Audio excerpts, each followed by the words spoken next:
ಇನ್ನು ನಾಗೇಂದ್ರ ಬಂಧನ ವಿಚಾರವಾಗಿ ಗೃಹ ಸಚಿವ ಪರಮೇಶ್ವರ್ ಕೂಡ ಮಾತನಾಡಿದ್ದಾರೆ. ಅಕ್ರಮದ ಮಾಹಿತಿ ಮೇರೆಗೆ ನಾಗೇಂದ್ರರನ್ನ ಇಡಿ ಬಂಧನ ಮಾಡಿದೆ, ಹೀಗಾಗಿ ಇದನ್ನ ರಾಜಕೀಯವಾಗಿ ಉಪಯೋಗಿಸಬಾರದು ಅಂತ ಹೇಳಿದ್ರು. ಇನ್ನು ದದ್ದಲ್ ಎಲ್ಲೂ ಹೋಗಿಲ್ಲ, ಅವರನ್ನು ಕೂಡ ಎಸ್ಐಟಿ ವಿಚಾರಣೆ ಮಾಡ್ತಾ ಇದೆ ಅಂತ ಹೇಳಿದ್ರು. ಇನ್ನೇನು ಕೂಡ ನಾನು ಪ್ರತಿಕ್ರಿಯೆ ಕೊಟ್ಟಿದ್ದೇನೆ. ಇಡಿ ಅವರು ಅವರನ್ನ ತನಿಖೆ ಮಾಡ್ತಾ ಇದ್ದಾರೆ. ಅವರಿಗೆ ಏನು ಮಾಹಿತಿ ಸಿಗ್ತದೆ ಅದರ ಮೇಲೆ ಅವರು ಕ್ರಮ ತಗೊಳ್ತಾರೆ ಅಂತ ಹೇಳಿ ನಿನ್ನೆ ಹೇಳಿದ್ದೆ ನಾನು. ಈಗ ಅವರನ್ನು ಅರೆಸ್ಟ್ ಮಾಡಿದ್ದಾರೆ, ನಾಗೇಂದ್ರ ಅವರನ್ನು. ಅವರಿಗೇನು ಮಾಹಿತಿ ಇದೆಯೋ ತನಿಖೆಯಲ್ಲಿ, ಅವ್ರಿಗೆ ಯಾವ ರೀತಿ ಮಾಹಿತಿಗಳು ಸಿಕ್ಕಿದೆಯೋ ಆ ಆಧಾರದ ಮೇಲೆ ಅವ್ರನ್ನ ಅರೆಸ್ಟ್ ಮಾಡಿದ್ದಾರೆ.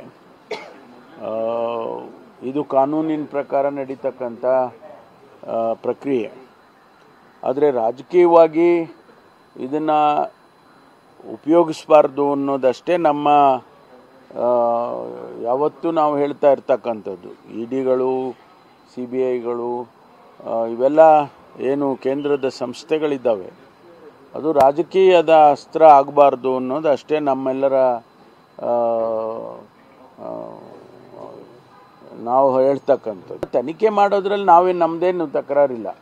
ತನಿಖೆ ಮಾಡೋದ್ರಲ್ಲಿ ಈಗಾಗಲೇ ನಾವು ಕೂಡ SIT ಮಾಡಿದ್ದೇವೆ. ನಮ್ಮವರು ಕೂಡ ನಾಗೇಂದ್ರ ಅವರನ್ನು ಕರೆದು, ದದ್ದಲ್ ಅವರನ್ನು, ನಾಗೇಂದ್ರ ಅವರನ್ನು ಕರೆದು ಸ್ಟೇಟ್ಮೆಂಟ್ಗಳು ತೊಗೊಂಡಿದ್ದಾರೆ. ಅವ್ರದ್ದು ನಡೀತಾ ಇದೆ. ಈ ಮಧ್ಯೆ CBIನವರು ಬ್ಯಾಂಕಿನ ದೃಷ್ಟಿಯಿಂದ ಮಾಡ್ತೇವೆ ಅಂತೇಳಿ ಅವರು ಇದು ಮಾಡ್ತಿದ್ರು. ಇದ್ದಕ್ಕಿದ್ದಾಗೆ ಇಡಿ ಅವರು ಪ್ರವೇಶ ಮಾಡಿದ್ದಾರೆ. ಅವ್ರಿಗೆ ಇರ್ಬೋದು, ಮಾಹಿತಿ ಇರ್ಬೋದು, ನಾನು ಅದನ್ನು ಡಿಸ್ಪ್ಯೂಟ್ ಮಾಡೋಕ್ಕೆ ಹೋಗೋದಿಲ್ಲ.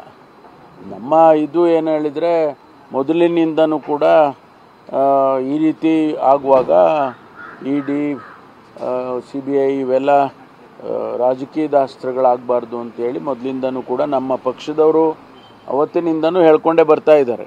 ಇಲ್ಲ, ಅವರೇನು ಎಲ್ಲಿಗೂ ತಪ್ಪಿಸ್ಕೊಂಡು ಹೋಗಿಲ್ಲಲ್ಲ, ಇಲ್ಲೇ ಎಲ್ಲೋ ಅವರ ಕುಟುಂಬದವ್ರ ಜೊತೆ ಇದ್ದಾರೆ ಅಂತಲೇ ಹೇಳಿದ್ರಪ್ಪ. ನಿನ್ನೆನೂ ನಾನು ಕೇಳಿದಾಗ ನಾನು ನಾಗೇಂದ್ರ ಅವ್ರನ್ನ ಅರೆಸ್ಟ್ ಮಾಡಿದ್ದಾರೆ, ದದ್ದಲ್ ಅವ್ರದ್ದೇನು ಅಂತ ಕೇಳುವಾಗ ಅವರು ಇಲ್ಲೇ ಓಡಾಡ್ಕೊಂಡು ಅವ್ರ ಕುಟುಂಬದವ್ರ ಜೊತೆ ಎಲ್ಲಿದ್ದಾರೆ ಅಂತ ಹೇಳಿದರು. ಸೊ ವಾಲ್ಮೀಕಿ ನಿಗಮದ ಈ ಸ್ಕ್ಯಾಮ್ ಬಗ್ಗೆ ಮತ್ತಷ್ಟು ಡೀಟೇಲ್ಸ್ ಪಡೆಯೋಣ. ನಾವು ಪ್ರತಿನಿಧಿ ಕಿರಣ್ ಈಗ ನಮ್ಮ ಜೊತೆಗೆ ಜಾಯ್ನ್ ಆಗಿದ್ದಾರೆ. ಕಿರಣ್, ಓವರಾಲ್ ಆಗಿ ಈ ಒಂದು ಸ್ಕ್ಯಾಮ್ ಅನ್ನು ಗಮನಿಸ್ತಾ ಇದ್ದಾರೆ. ಸಾಕಷ್ಟು ವಿಚಾರಗಳನ್ನು ನಾವು ಕೂಡ ಈಗ ನಿಮ್ಮ ಮುಂದೆ ಇಡ್ತಾ ಇದ್ವಿ. ಅಂದರೆ 94 ಕೋಟಿಯ ಒಂದು 95 ಕೋಟಿಯ ಒಂದು ವ್ಯವಹಾರ. ಸೊ ಇದರಲ್ಲಿ 34 ಕೋಟಿಯನ್ನು ಈಗಾಗಲೇ ಅವರು ಪಡ್ಕೊಂಡಿದ್ದಾರೆ. ಇನ್ನು 55 ಕೋಟಿ ಎಲ್ಲಿದೆ ಅನ್ನುವಂಥದ್ರ ಬಗ್ಗೆ ಹುಡುಕ್ತಾ ಇರುವಂಥದ್ದು ಒಂದು ವಿಚಾರ. ಜೊತೆಗೆ ಈಗ ನಾಗೇಂದ್ರ ಅವ್ರನ್ನಂತೂ ಅರೆಸ್ಟ್ ಮಾಡಾಗಿದೆ, ಅವ್ರನ್ನೂ ಕೂಡ ವಿಚಾರಣೆಗೆ ಒಳಪಡಿಸಿದ್ದಾರೆ. ಈಗಿರುವಂಥ ಪ್ರಶ್ನೆ ಅಂದರೆ ದದ್ದಲ್ ಅವರ ಪಾತ್ರ ಎಷ್ಟು ಮುಖ್ಯವಾಗಿದೆ. ಈ ಹಗರಣ ಆದಾಗ ಜಮೀನು ಖರೀದಿ ಮಾಡ್ತಾರೆ 4 ಕೋಟಿ ಕೊಟ್ಟು. ಸೊ ಅದೆಲ್ಲಿಂದ ಬಂತು ಹಾಗಾದ್ರೆ ಅನ್ನುವಂಥ ಒಂದು ಪ್ರಶ್ನೆ. ಸದ್ಯಕ್ಕೀಗ ವಿಚಾರಣೆಯಿಂದ ತಪ್ಪಿಸ್ಕೊಳ್ಳೋದಕ್ಕೆ ಅವರು ಕೂಡ ಕಾಣಿಸ್ತಾ ಇಲ್ಲ, ಅವ್ರ ನಿವಾಸದಲ್ಲೂ ಕೂಡ ಅವರಿಲ್ಲ. ಸೊ ಎಲ್ಲೋ ಒಂದು ಕಡೆ ಅವರು ಅಜ್ಞಾತ ಸ್ಥಳಕ್ಕೆ ತೆರಳಿಬಿಟ್ರ ಅನ್ನುವಂಥ ಒಂದು ಪ್ರಶ್ನೆ ಕೂಡ ಎದುರಾಗುತ್ತೆ ಕಿರಣ್. ಸೊ ಹಾಗಾಗಿ ಇದು ಎಷ್ಟು ಮಟ್ಟಿಗೆ ದದ್ದಲ್ಗೂ ಕೂಡ ಮಾರಕವಾಗಿ ಪರಿಣಮಿಸಬಹುದು, ದದ್ದಲ್ಗೂ ಕೂಡ ಹೇಗೆ ಸುತ್ತಕೊಳ್ತಾ ಇದೆ ಹಾಗಾದ್ರೆ ಈಗ ಕಿರಣ್? ರೆಹಮಾನ್, ಮುಖ್ಯವಾಗಿ ಏನು ವಾಲ್ಮೀಕಿ ಅಭಿವೃದ್ಧಿ ನಿಗಮದ ಮದರ್ ಅಕೌಂಟ್ ಅಂತ ಏನು ಹೇಳ್ತಾರೆ, MG ರೋಡಲ್ಲಿರುವಂಥ ಯೂನಿಯನ್ ಬ್ಯಾಂಕಿಗೆ 94 ಕೋಟಿ ಟ್ರಾನ್ಸ್ಫರ್ ಆಗುತ್ತೆ.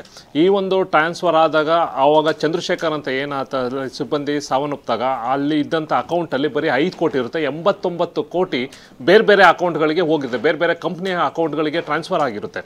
ಅದನ್ನು ಉಟ್ಕೊಂಡು ಹೋದಂಥ SIT ಮತ್ತು ED ಅವರು ಕೂಡ ಉಟ್ಕೊಂಡು ಹೋಗ್ತಾರೆ. ಎಲ್ಲೆಲ್ಲಿ ಯಾವ ಕಂಟ್ರಿ, ಕೆಲವೊಂದಷ್ಟು ಆಂಧ್ರದಲ್ಲಿರುವಂಥ ಕಂಪ್ನಿಗಳಿಗೆ ಹೋಗಿರುತ್ತೆ, ಕೆಲವೊಂದು ಅಕೌಂಟ್ಗಳು ಕ್ಲೋಸೇ ಹೋಗ್ಬಿಟ್ಟಿದ್ದಾವೆ. ಕೆಲವೊಂದು ಈಗ ಸಿಕ್ಕಿರುವಂಥ ಲೆಕ್ಕ ಸುಮಾರು 34 ಕೋಟಿಯಷ್ಟು ಮಾತ್ರ ಈಗ ಸಿಕ್ಕಿರುವಂಥದ್ದು. ಇನ್ನು ಉಳಿದಿದ್ದ 55 ಕೋಟಿ ಇನ್ನೂ ಯಾವ್ಯಾವ ಕಂಪ್ನಿಗಳಿಗೆ ಹೋಗಿದೆ, ಯಾರ್ಯಾರ ಅಕೌಂಟ್ಗಳು ಹೋಗಿದೆ ಅನ್ನೋದನ್ನು ಕೂಡ ಈಗಾಗಲೇ ಏಜೆನ್ಸಿಗಳು ಈಗಾಗಲೇ ತನಿಖೆಯನ್ನು ಮಾಡ್ತಾ ಇದ್ದಾರೆ. ಇನ್ನೊಂದು ಕಡೆ ಈ ಒಂದು ಸಮುದಾಯದ ಅಭಿವೃದ್ಧಿಗೆ ಅಂತ ಇಟ್ಟಿದ್ದಂಥ ದುಡ್ಡು ಇವರ ವೈಯಕ್ತಿಕವಾಗಿ ಅದನ್ನು ಬಳಸ್ಕೊಂಡಿರುವಂಥದ್ದು ಮೇಲ್ನೋಟಕ್ಕೆ ಕಂಡು ಬರ್ತಾ ಇದೆ. ಮುಖ್ಯವಾಗಿ ಈಗಾಗಲೇ ದದ್ದಲ್ ಅವರ ಸಂಬಂಧಿ ಕಾರ್ತಿಕ್ ಅವ್ರನ್ನ ಹೆಸರಿನಲ್ಲಿ ಒಂದಷ್ಟು ಜಮೀನನ್ನು ಖರೀದಿ ಮಾಡಿರುವಂಥದ್ದು, ಆ ದುಡ್ಡಲ್ಲಿ ಮತ್ತೊಬ್ಬರು ಮನೆಯನ್ನು ಖರೀದಿ ಮಾಡಿರುವಂಥದ್ದು, ಕೆಲವೊಂದಷ್ಟು ವೆಹಿಕಲ್ಗಳನ್ನ ಸುಮಾರು ಈಗ ಇರುವಂಥ ಇನ್ಫಾರ್ಮೇಷನ್ ಪ್ರಕಾರ ಶಿವಾಜಿನಗರದ ಮೂಲದ ಒಬ್ಬ ವ್ಯಕ್ತಿಯಿಂದ 3 ಕಾರ್, ಅಂದರೆ 3 ಕೋಟಿಯ 3 ಕಾರನ್ನು ಕೂಡ ಕೊಟ್ಟು ಪರ್ಚೇಸ್ ಮಾಡಿದ್ದಾರೆ. ಅದರಲ್ಲಿ ರೇಂಜ್ ರೋವರ್ ಇರ್ಬೋದು, ಬೆಂಜ್ ಇರ್ಬೋದು, ಇದನ್ನು ಪರ್ಚೇಸ್ ಮಾಡಿದ್ದಾರೆ. ಆತನು ಕೂಡ ನಾಪತ್ತೆ ಆಗಿದ್ದಾನೆ. ಅಂದರೆ ಅದು ಈ ಒಂದು ಕೋಡ್ ಆಫ್ ಕಂಡಕ್ಟ್ ಇದ್ದ ಸಂದರ್ಭದಲ್ಲಿ ಇವರು ಅಕೌಂಟ್ಗಳಿಗೆ ಟ್ರಾನ್ಸ್ಫರ್ ಮಾಡ್ತಾರೆ. ಅಕೌಂಟ್ ಇಮಿಡಿಯೇಟಾಗಿ ಒಂದೇ ದಿನ ಬೆಳಗ್ಗೆ ಅಕೌಂಟಿಗೆ ದುಡ್ಡು ಬರುತ್ತೆ, ವಿಡ್ರಾ ಮಾಡ್ಕೋತಾರೆ. ನಂತರ ಸಂಜೆ ಅಷ್ಟೊತ್ತಿಗೆ ಆ ಅಕೌಂಟ್ ಕ್ಲೋಸ್ ಆಗಿ ಹೋಗುತ್ತೆ. ಆ ದುಡ್ಡನ್ನು ದುಡ್ಡನ್ನು ಇವರು ಎಲ್ಲೆಲ್ಲಿ ಬಳಕೆ ಮಾಡ್ಕೊಂಡಿದ್ದಾರೆ, ಏನೇನು ಪರ್ಚೇಸ್ ಮಾಡ್ಕೊಂಡಿದ್ದಾರೆ, ಬಹಳ ದೊಡ್ಡ ಲಿಸ್ಟ್ ಒಂದಕ್ಕೆ ಟ್ಯಾಲಿ ಆಗಬೇಕು. ಯಾಕೆಂತಂದರೆ ಒಂದು ಪೈಸನ್ನು ಕೂಡ ಕರೆಕ್ಟಾಗಿ ಅದಕ್ಕೆ ಬಳಕೆ ಮಾಡಬೇಕು ಅಂತ ಕೊಟ್ಟಂಥ ದುಡ್ಡನ್ನು ಅವರು ಇವರ ವೈಯಕ್ತಿಕವಾಗಿ ಬಳಕೆ ಮಾಡ್ಕೊಂಡು, ಅದು ಅಧಿಕಾರಿಗಳು ಮಾಡ್ಕೊಂಡಿದ್ದಾರೆ, ರಾಜಕಾರಣಿಗಳು ಕೂಡ ಮಾಡ್ಕೊಂಡಿರುವಂಥದ್ದು, ಬ್ಯಾಂಕ್ ಅಧಿಕಾರಿಗಳು ಕೂಡ ಮಾಡ್ಕೊಂಡಿರೋದು ಈಗ ಒಂದಷ್ಟು ಕ್ಲಿಯರ್ ಪಿಕ್ಚರ್ ಸಿಗ್ತಾ ಇದೆ. ಇನ್ನೂ ಕೂಡ ಇದರಲ್ಲಿ ಇನ್ನು ಸುದೀರ್ಘ ತನಿಖೆ ಮಾಡಬೇಕು, ಇನ್ನೂ ಡೀಪ್ ಆಗೋಕೆ. ಈಗ ನಾಗೇಂದ್ರನ ನಿನ್ನೆ ನೈಟ್ 11 ಗಂಟೆಗೆ ಅರೆಸ್ಟ್ ಮಾಡಿ ಅಲ್ಲಿವರೆಗೂ ಕೂಡ ಇಂಟ್ರಾಗೇಷನ್ ಮಾಡ್ತಾರೆ. ಕೊನೆಗೆ ಅಂತಿಮವಾಗಿ ಅವ್ರನ್ನ 11 ಗಂಟೆಗೆ ಅರೆಸ್ಟ್ ಅಂತ ಮಾಡ್ಕೊಂಡು ಅವ್ರನ್ನ ಪ್ರೊಸೀಜರ್ ಪ್ರಕಾರ ಏನು ಬೆಳಗ್ಗೆ ಅರ್ಲಿ ಮಾರ್ನಿಂಗ್ ಇವತ್ತು ಜಡ್ಜ್ ಮುಂದೆ ಪ್ರೊಡ್ಯೂಸ್ ಮಾಡ್ಕೋತಾರೆ. 14 ಡೇಸ್ ಕಸ್ಟಡಿ ಕೊಡ್ತಾರೆ. ಅಂತಿಮವಾಗಿ 18ನೇ ತಾರೀಕು ಜುಲೈ 18ವರೆಗೂ ಇಡಿ ಕಸ್ಟಡಿ ಕೊಡ್ತಾರೆ. ಈಗ ದದ್ದಲ್ಲೂ ಕೂಡ ನಿನ್ನೆ SIT ಕಚೇರಿಯಲ್ಲೇ ಇದ್ರು, ಅಲ್ಲೂ ಕೂಡ ನೋಟಿಸ್ ಕೊಟ್ಟಿದ್ರು. ಸಂಜೆ ಆತ ಅಲ್ಲಿಂದ ಹೋದವರು ಎಲ್ಲಿ ಹೋಗಿದ್ದಾರೆ ಅನ್ನೋದು ಕೂಡ ಇಲ್ಲ.